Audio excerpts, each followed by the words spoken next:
Hi, everyone. Welcome to the very first recorded episode of Another Dime in the Jukebox.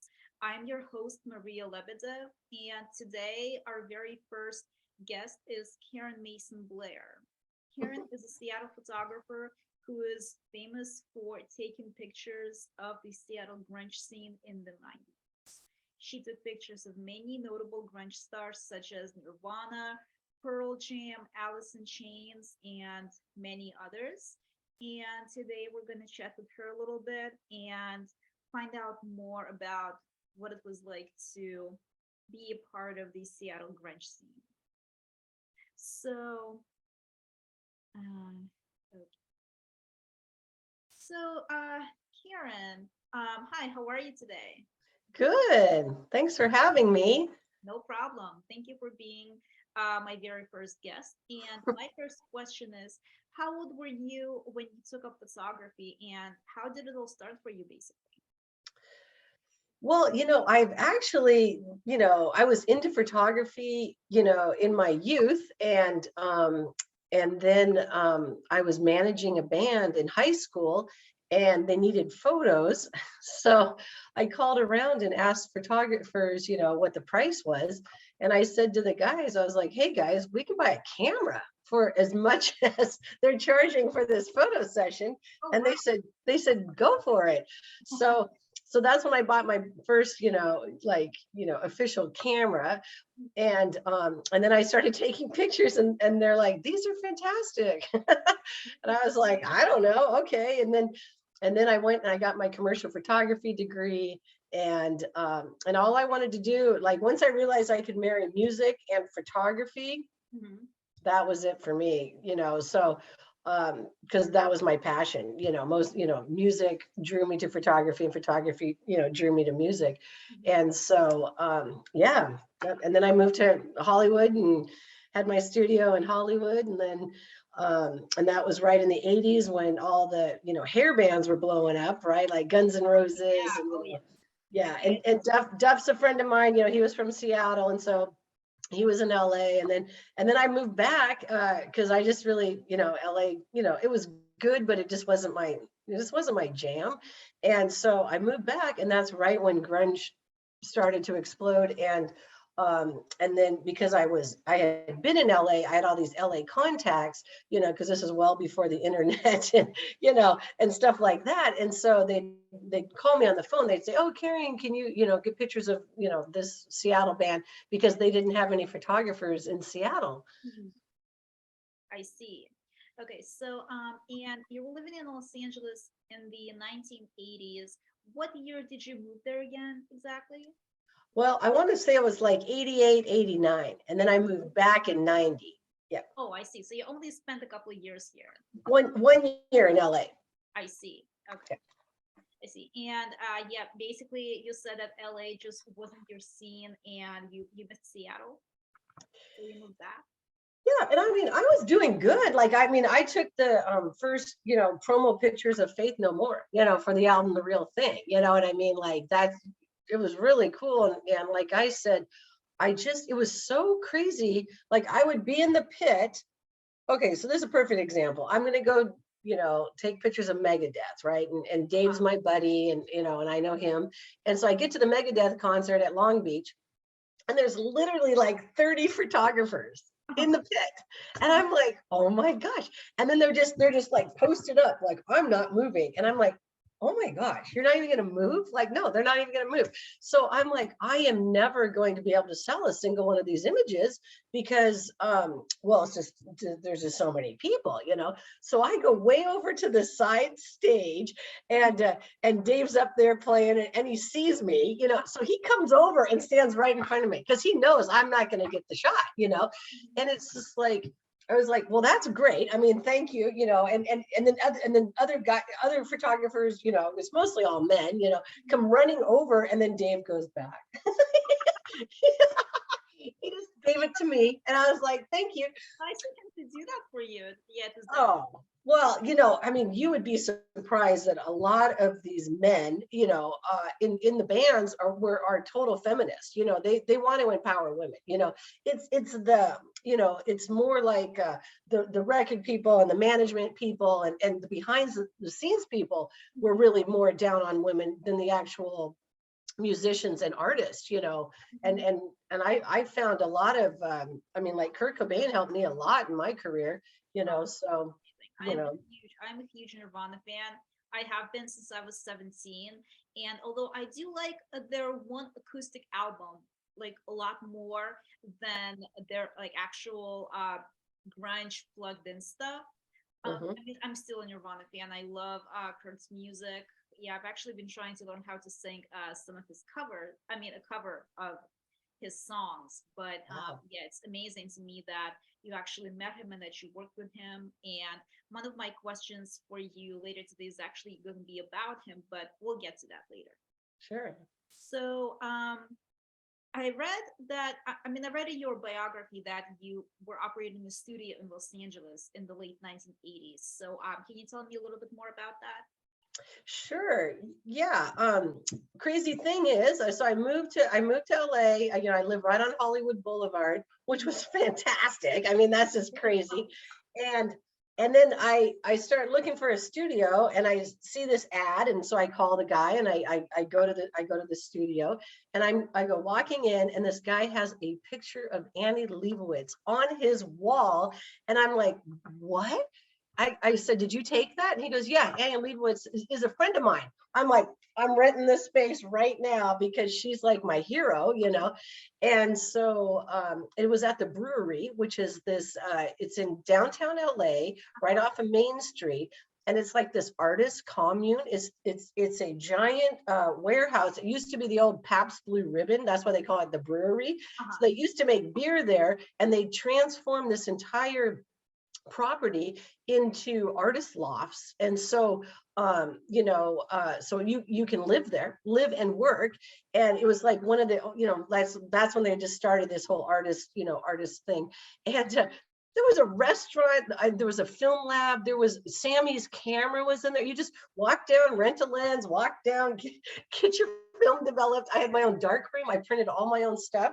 I'm like, this was just a dream come true, so fun. I bet it was. It's like everything that you need all in one space, so convenient.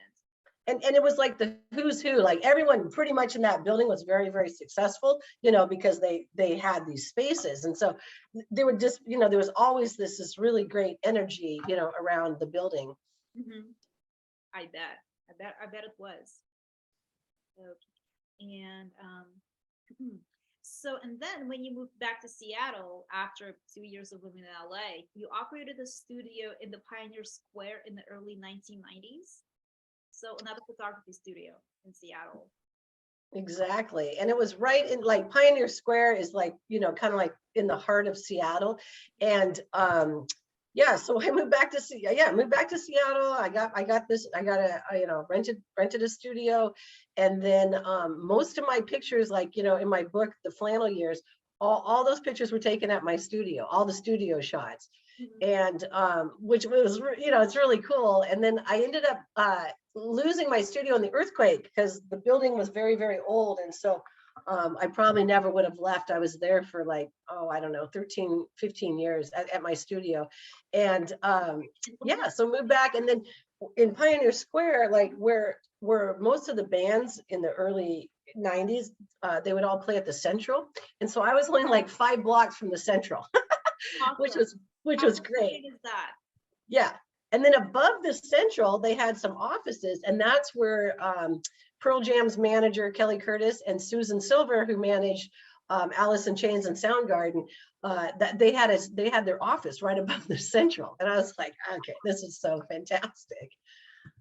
Oh my gosh, yeah. Well, it really does sound great. So, like all of the managers of the bands that you took pictures of and that you spent so much time hanging out with, they even worked like right above you. That's wow. Yeah, talk about running in close circles. And so you kind of answered this question for me already. You just said that you moved back to Seattle from Los Angeles just because it wasn't for you. Mhm. I see. Okay. Wow. Yeah, well, I gotta say, I've been living in Los Angeles for 12 years now, and I moved over here for college. And I, throughout the entire like 4 years that I spent going to school here, I never actually had the time to get to know the city. And so I moved here when I was 18, and I didn't even start learning all of the rock and roll history that took so much took so much place in this city until I was like 24. That's when I finally had time to go out. And after I started learning all that, I was like, I'm never leaving this place. I don't care what it takes. But so it's a little bit surprising to me how someone would have wanted to leave it. But well, it's not for you. It's not for you. Well, and you have to remember, I mean, it was like I'm telling you, oh, okay, well, we had there was a lot of things why I left, but um it was just like, I mean, driving around and you have to look in that Thomas guide. Like, we didn't have maps. Like, I'd have to turn 10 pages in this thing, figure that out, turn 10 more pages, and then look where you're going. And it was like, it was just a full-time job driving around because you didn't know anything.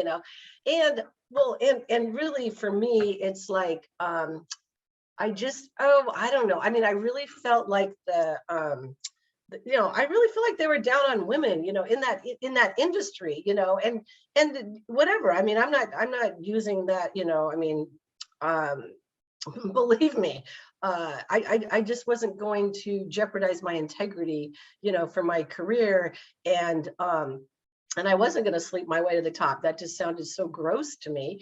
And so I didn't, I don't even date my clients. Like, it's no, it's like, I mean, I'm a woman photographer and I love my career more than a hookup, just so you know.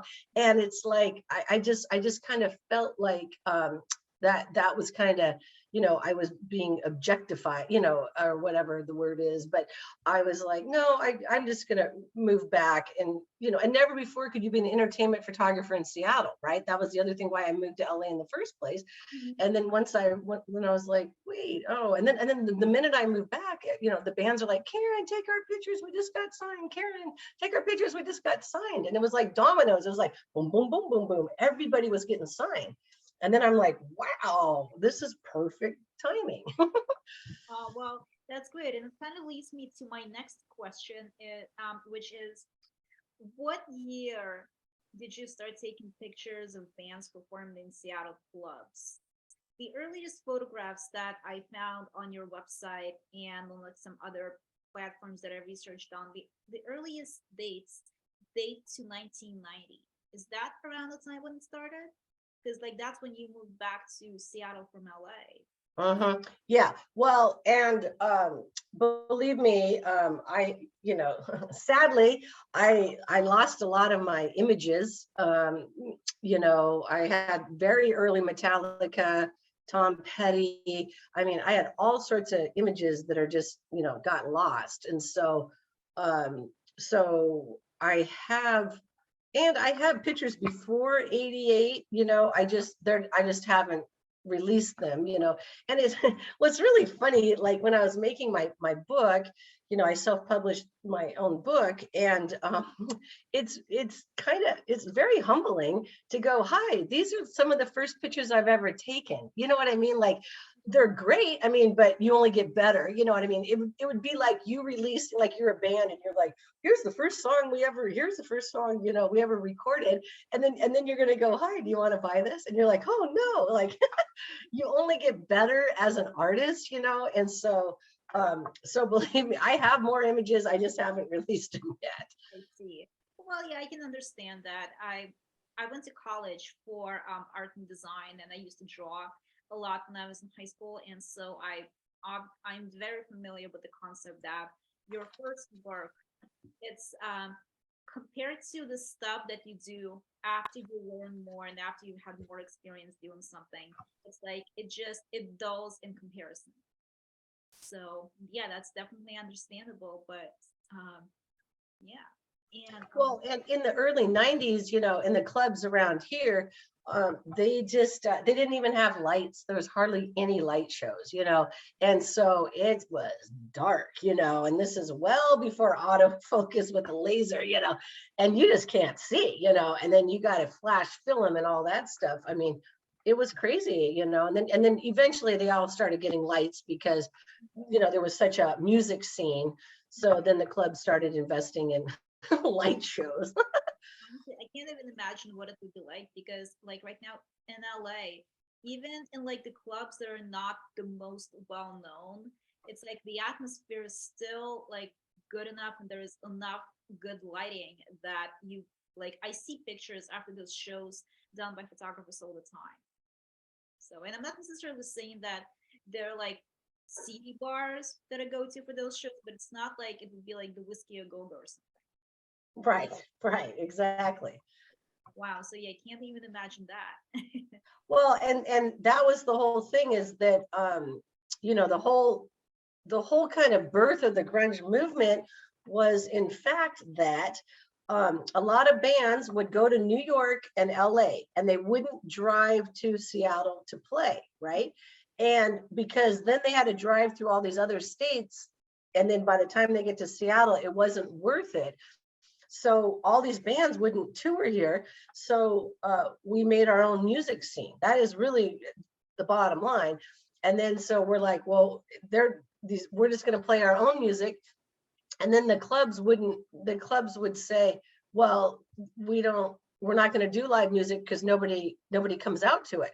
So then we said, so then it was like Soundgarden would be on stage and I'd be standing next to Alice in Chains. And then the next week, Alice in Chains would be on stage and I'm standing next to Soundgarden. So we had to rally and so like, we had to support and then support the bands. And so if you weren't playing, you were in the audience because otherwise the clubs weren't going to continue to book live music.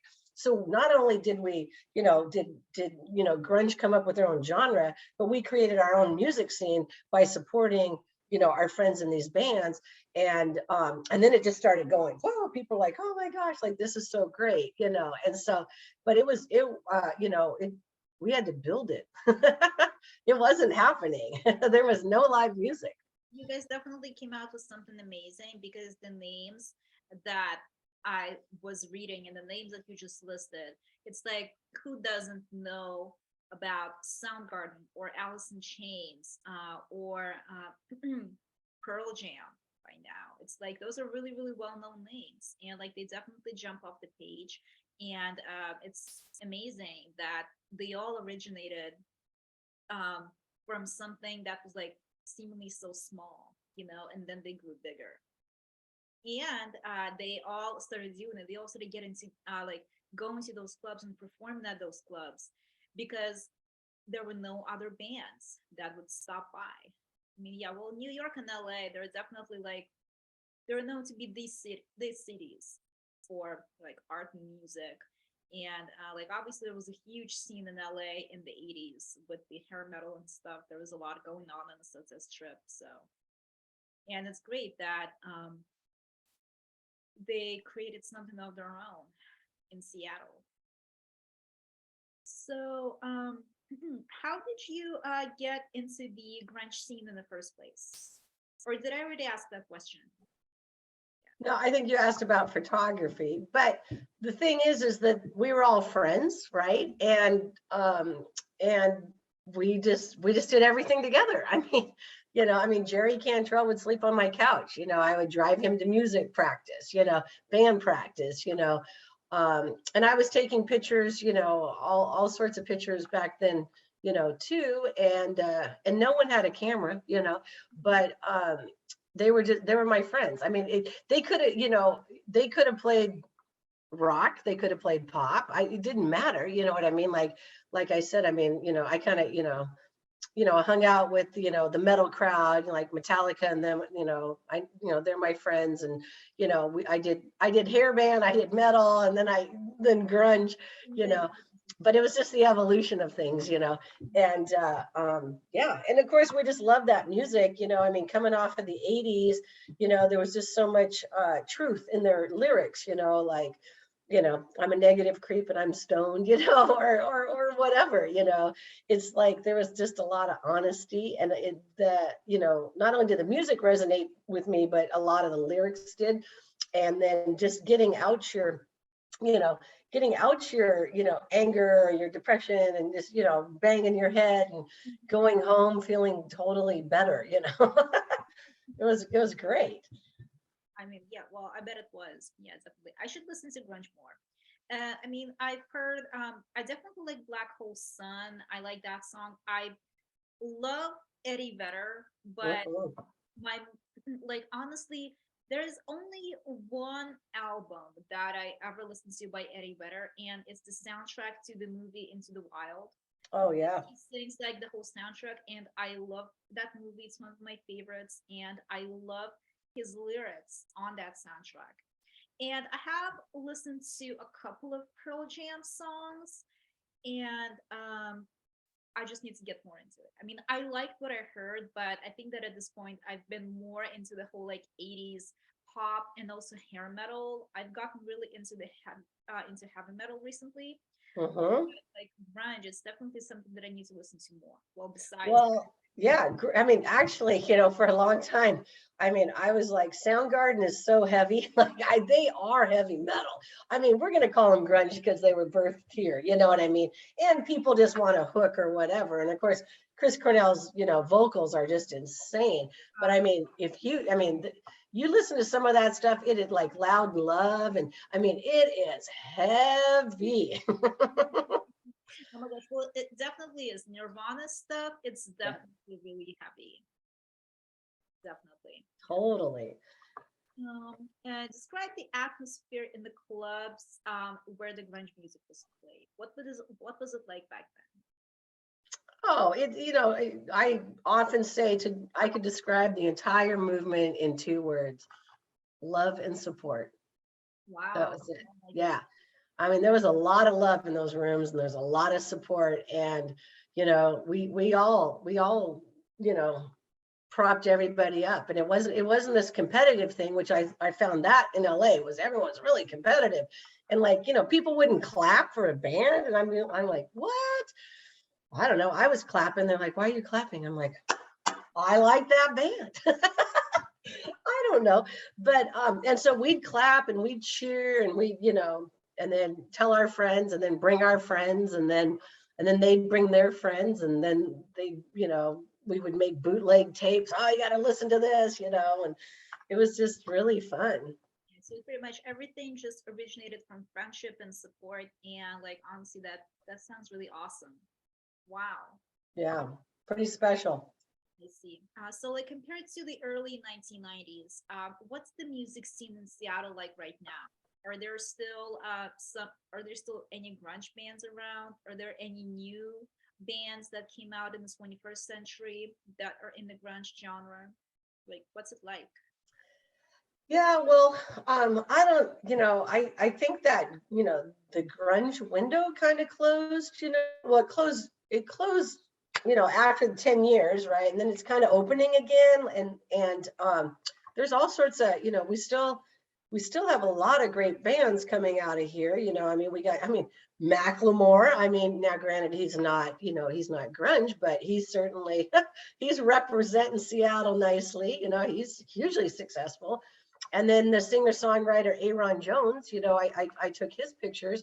He's like a guitar, you know, people compare him to Jimi Hendrix, which is a terrible burden, but actually Aaron plays that well. And so he's just chart climbing right now. Aaron Jones, he's all over the place.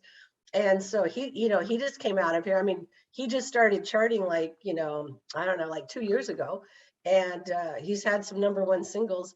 And then, it's not like it's not like it was, back in the day when everyone's getting signed, and even back in the day, it wasn't just grunge coming out of here. It's like we had Queensryche. They were winning a Grammy for Silent Lucidity. We had Sir Mix-a-Lot, who's winning I Got Big Butts and I Cannot Lie, and he's winning Grammys. And then we got the presidents of the United States of America who are, singing and gonna eat, have, peaches, eat a lot of peaches.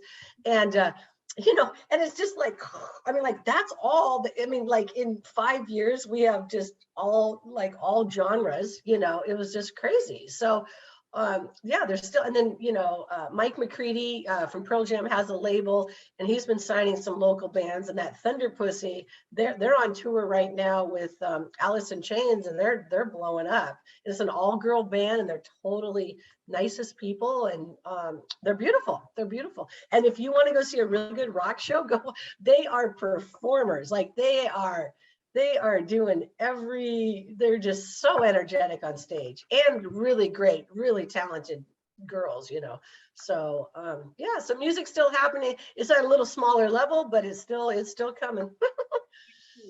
Well, yeah, I mean, here in LA, we definitely have some really great local acts.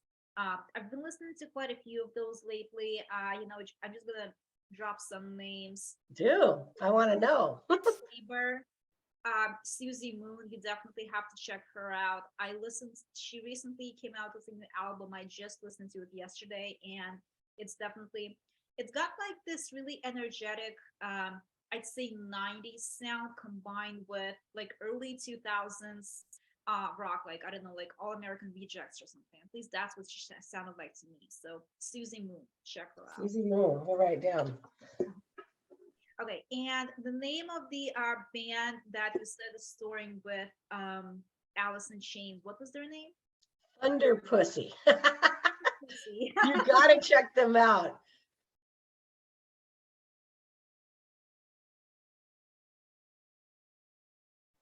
Well, and they're all they're just like, they wear the best outfits, like retro outfits, and they're just like rock, and they're like I don't know, they're like so cool to watch, and just like I said, just fantastic people. Mm-hmm. Yeah, I can imagine.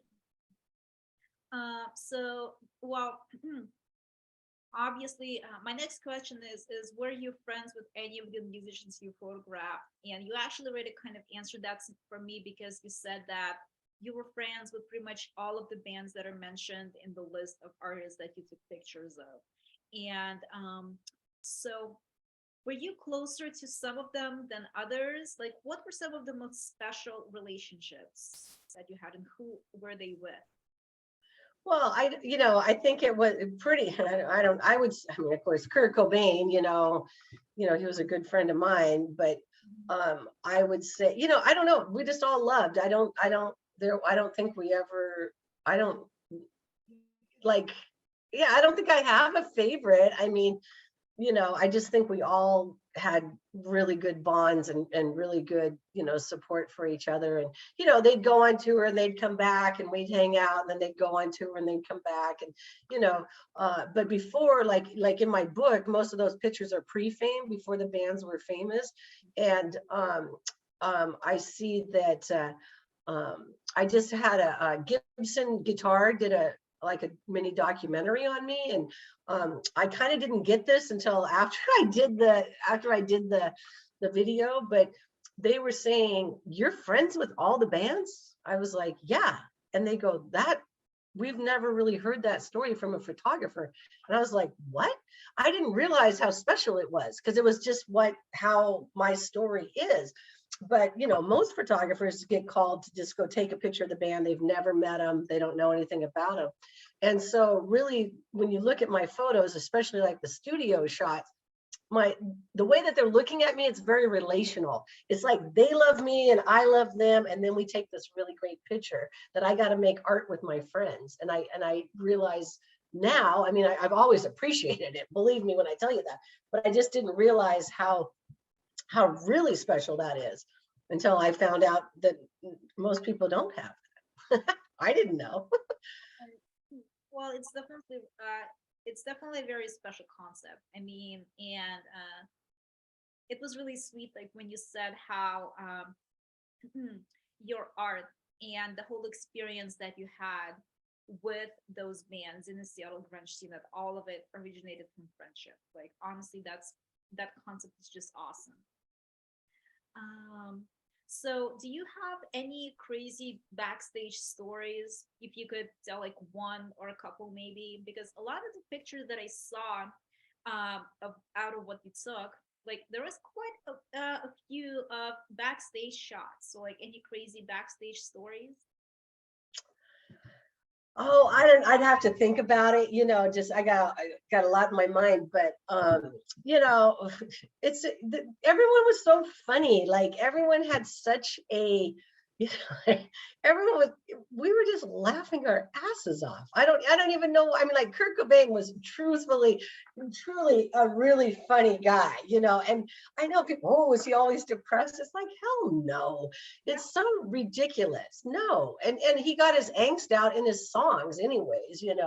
But yeah, I gotta, there's just, I gotta think about that. But it was really, we, like I said, we were just all friendly. And that's why we came up with like the Temple of the Dog. That was, three bands getting together to honor Andrew.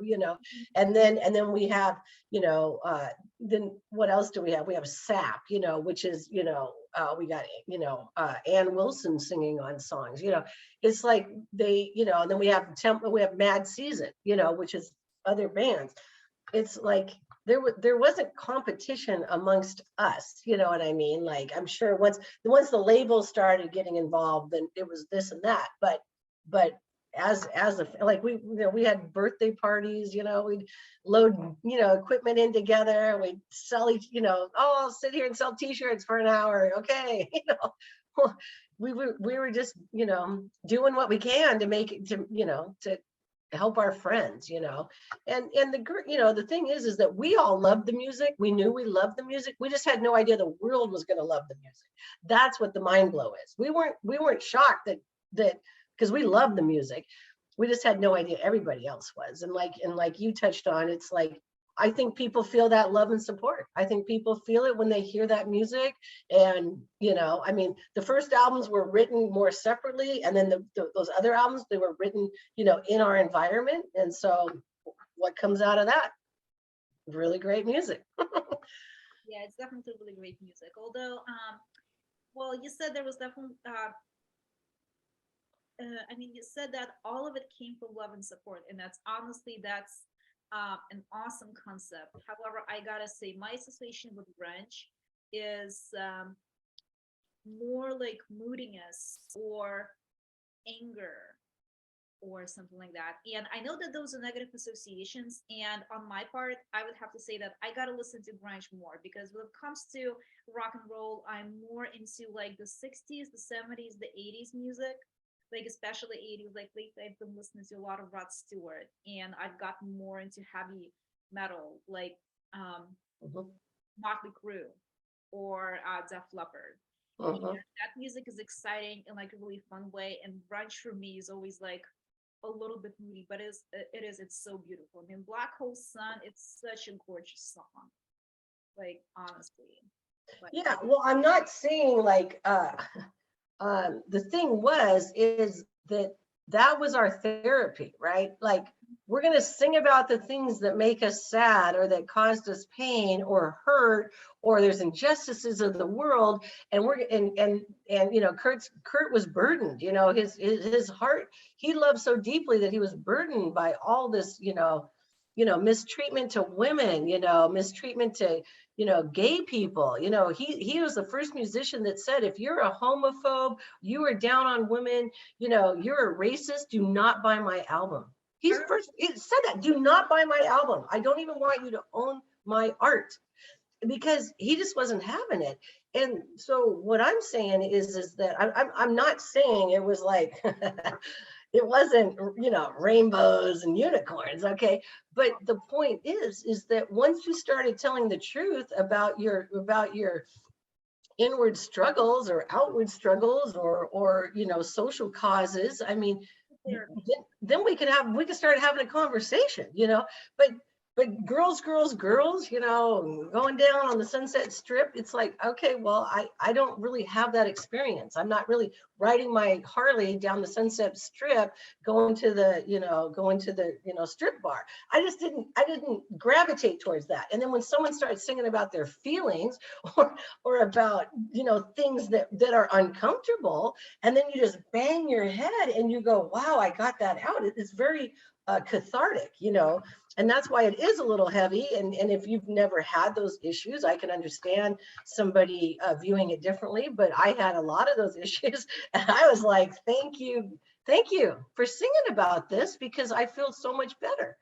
And now I know someone else has experienced that. Well, what is that? That makes me feel even better. Now I have and now I know someone suffers like I suffer. Well, now I'm part of this community. There's a lot of good therapy in that for me. Yeah, well, it's like I said, it definitely sounds like good therapy, and some pretty awesome art came from it. Mhm. Speaking of Kurt Cobain, so like I said before, I have been a Nirvana fan since I was about 17. So it must have been totally surreal. Like when I even found out while I was on your website that you took pictures of Kurt Cobain, that was like totally surreal for me. And now you said that you were friends with him. What was he like exactly? Because Oh, well, I always say that, like, he was just a big teddy bear. I mean, he was a love. Like, he just loved so big, and really that's what broke his heart. I mean, really. Um, and I mean, he was, he was troubled, we all were, hello. I mean, that's the thing. It's like we all found, we all found each other, like we were eh, like, I call it my Seattle music familia, my Seattle music family. Like, they were family to me, and we were family to Kurt, and we loved like brothers and sisters, it very, very true. But yeah, I love to quote Chris Novoselic, because he gets interviewed, he's the bass player of Nirvana, and he gets interviewed, and he always says, Kurt didn't have to do that, you know and I, that just resonates with me. Like, he didn't have to do that. Like, yeah, I think we so. could have found him an out, but he felt very trapped, and um it was just tragic, that's how that ended. But he sure gave us a lot when he was here, and look, I have a picture of me with Kurt Cobain. Oh my gosh. Oh my gosh, that's so cute. I can't really. I mean, I can definitely make out Kurt, and is that Dave? In the, Yeah, oh, that's Chris. oh, that's Chris. Yeah. Yep, So, yep, yeah. Well, the quality is yeah. kind of leaves And you then but this is my book, and this is, I mean, and then Chris Novoselic wrote the foreword to my book. But this is how I'm going to remember Kurt. You know. yeah, it's definitely a good way to remember someone. And I just always keep thinking that Nirvana was so successful, like when it happened. I mean, they're on the cover of Rolling Stone and everything, and he was so young. Like I'm 30, it's crazy for me to think that someone who was like 3 years younger than me, they're already so successful, and they do something like that. I mean, yeah, it's really sad. So he shouldn't have done that. It's like you said, you guys could have like found a way out of that. So, Yep. yeah. So I am a fan of Pearl Jam as well. And on how many occasions did you take pictures of Eddie Vedder? Oh, that's a great question. Well, I have the only photos from the first show. Apparently, there was no other photographer. I didn't even know this until I didn't even know that until 6 years ago. And I went to the Pearl Jam 20 movie, and Eddie Vedder's standing in his hallway, and he's like, "Here's a picture from my third show." I'm like, "Third show? I got your first. And so I called the manager and I said, hey, I got pictures from the first show. He's like, holy shit, Karen, there's no known photos from that show. I'm like, what? He goes, you were the only photographer. I was like, wow, okay. So then yeah, so I shot them then, obviously. And then I went up to Canada when they opened for Neil Young and I shot them then. But then what Pearl Jam decided is they decided to get like an exclusive photographer. And so they didn't let anybody shoot them for a very long time. They just let this other guy take all their pictures. So I kind of got, what is it called, locked out of that. I mean, I get it. I get why that manager did that, but what is that? That's kind of the opposite of how we built our house, but okay. So then I never shot him again. I didn't even go see them again until 4 years ago when they played the home shows. Oh my gosh, no way. So the next time you saw them was just 4 years ago? The what was it called? Oh my gosh, never mind. Sorry. No, it was like 6 years ago, the home shows, maybe. I see. Oh my goodness, 6 years ago. As 6 years ago, as in 2016. Yeah. Oh no, I don't. We'll have to look it up. We'll have to get the date. I don't. With this lockdown, I've lost total concept of time because I think 2 years, and then I'm like, well, I didn't do anything for 2 years, so I got to add 2 years to 2 years because the last time I remember something, I'm not good with dates unless I look them up. So whatever, but but they gave me passes and they gave me a photo pass and I had backstage pass. I mean, they're very, very kind to me, and I reunited with them. I hadn't seen them for a while, and so that was great, but yeah, they just kind of, they just wanted to own their own brand. Mhm. I see. And okay, well, thanks. Yeah. And my last question is, when you were a band manager, what bands did you manage and during what years? And what cities were the bands from? Oh, these are great questions, Maria. Thank you. Well, so I think I've managed, I have managed 7 bands in my career, and they were all from Seattle. And yeah, and none of them got signed, but they all had their own, band dynamics why that didn't happen. But musically, I only picked the bands that, I mean, I wouldn't manage a band I didn't like their music, and so yeah, I mean, I could tell you their names, you've never heard of them, but it's been fun. And then I helped out Aaron Jones. He was in between managers. I said, oh dude, I'll manage you for like 6-7 months, and then I got him signed to to his manager. But yeah, I mean, I just do that because I have just so much passion, and I have a lot of what's it called? I like to build. I like to build things, and sometimes I've just got a lot of extra energy to invest in people. And if I can help someone follow their passion, or have their dreams come true, why wouldn't I want to be a part of that?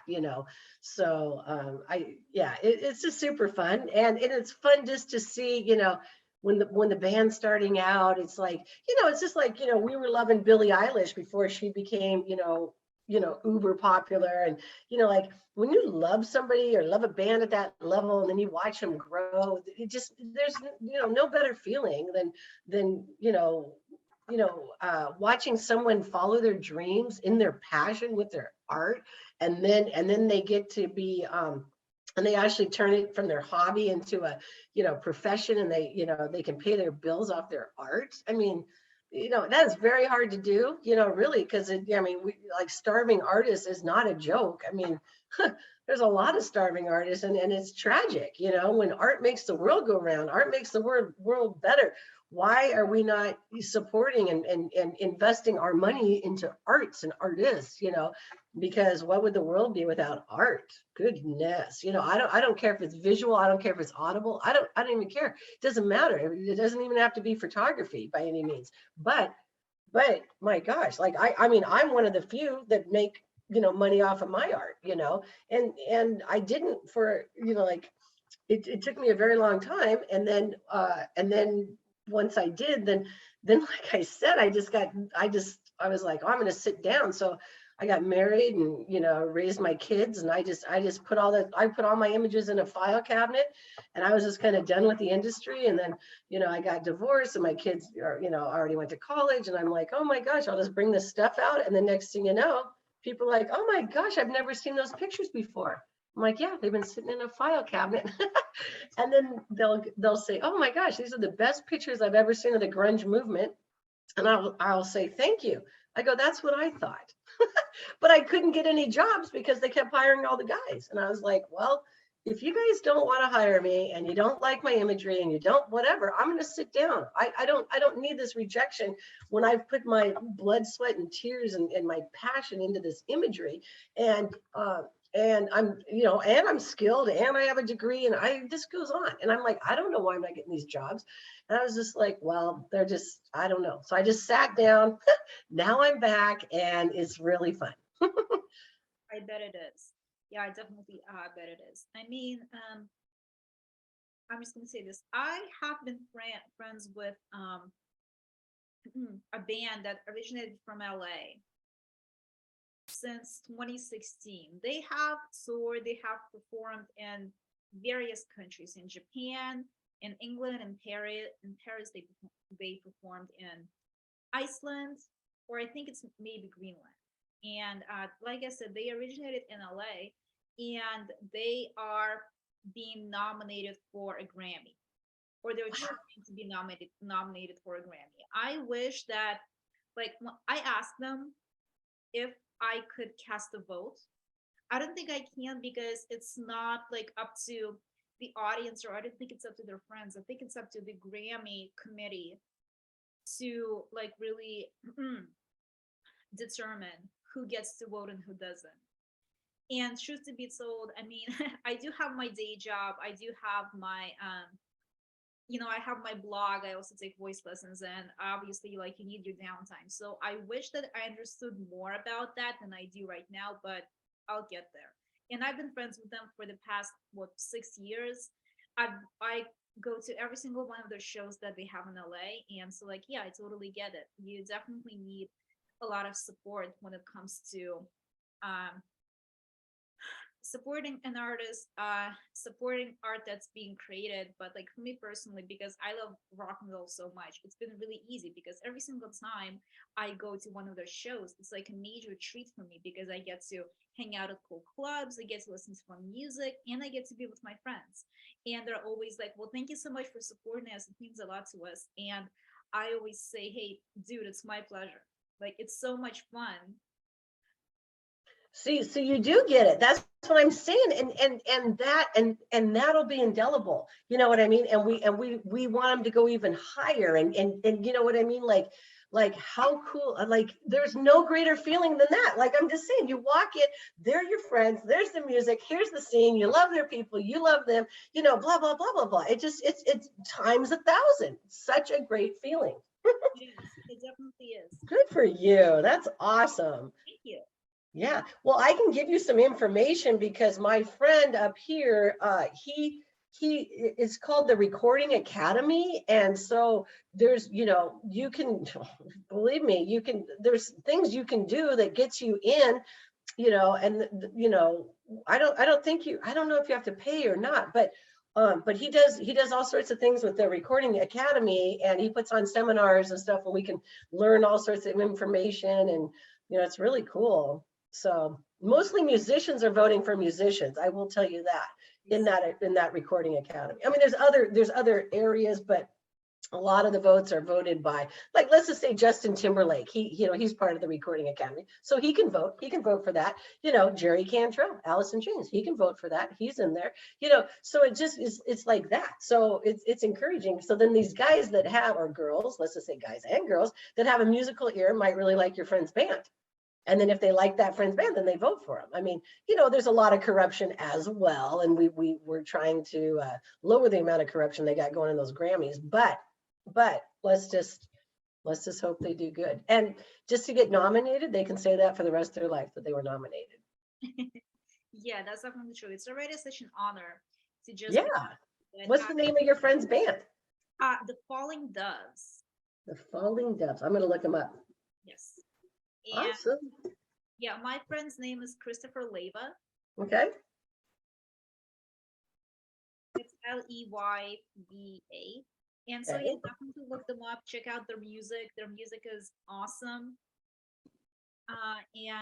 Yeah, hopefully they'll get where they need to go. And as far as the whole Grammy thing goes, so like send me the info. I will look over it. I am Yeah. kind of I mean, like I said, I do have my day job, and also I'm in the process of moving right now. So I have to get that out of the way. I'm kind of like preoccupied with Mm-hmm. apartments, like trying to start moving out, stuff like that. And hopefully, I will find time to figure all of that out as far as like the recording academy stuff goes. But I will definitely be interested in to learn more about Oh, it. it's super informative. Yeah. I mean, and they just opened that Grammy Museum. Have you been there? I mean, that's pretty cool. I have been to the Grammy Museum 3 years ago. Oh, I went to an event there, and it was I mean, I really like the exhibition. The show was a lot of fun, but I really really like the exhibition. I haven't been down there in a while. nice. Where my daughter lives at Toluca Lake. Oh really? I Yeah. live in West LA. So I have never been really outside this area that much. I've only been as far as like the Thousand Oaks area, like Encino. That's the Mm-hmm. furthest I went. Well, Long Beach as well. Like I have a couple of friends who live in Long Beach. I recently just went to a party there, but yeah, mostly I rarely ever get out of the LA area because like there's so much to do here. Oh, Like totally. Well, yeah, that is a very central, yeah, there's a lot going on. Well, she lives right over by the Universal Studios, you know what I mean? So it's I on the edge of, right by the Hollywood Bowl and over the hill and whatever. I see. Okay, Yeah, well, I should definitely yeah make it out. Did you say that she lives right by the Hollywood Bowl? Oh, so it's not that far from me at all. So that's what I'm saying. It's right, but you have to go across the freeway and then up the hill. Universal, like she lives right, like you can walk out her front door and see the minions from her front porch. We look at those little yellow guys. We're like, okay, this is a really cool thing. Because Universal's on a hill, right? So you can see it from almost anywhere. Mhm. Yeah. Too much time hanging out on the Sunset Strip. Not that I haven't already been there enough, but I just love that area so much. Every single time I need to relax, I can just like go take a walk over there, go over to Love Street where Jim Morrison used to live. It's like Yeah. therapeutic, or therapeutic. Yeah. Well, and I'm signed to the Morrison Hotel Gallery. If you ever want to stop in there and look at photos. Oh my gosh, yeah, for sure. There's It's got also that Sunset Marquee. It's in the lobby of the Sunset Marquee Hotel. I see. Oh yeah, Yeah. Yeah. I check it out. Yeah, But that's right along, that's along your walk because it's right off of Sunset. uh-huh. Yeah. Oh, that's great. Well, good for you. Well, I hope you find a really cute place. Well, thank you. Thank you. I think I will too. There's a lot of good choices in the area I'm at. And again, Karen, it was such an honor to talk to you. Thank you so much for this. You were the very first recorded interview I did. So, Yes, and thank you for being flexible and patient. And I was like, I just can't, I'm not a good typer. I'm a conversationalist. And even if I type it, I don't even think it sounds like my voice. So I'm like, oh, if you could just talk to me, that'd just be so much easier. So thank you for, adventuring out and recording a podcast or vodcast or whatever. yeah. And I'm going to put it out on YouTube. Oh, fantastic. Okay, well, tag me. I will. I definitely will. I'll tag you in a link. And again, thank you so much, Karen, and have a good day. Bye. Okay, you too. Bye.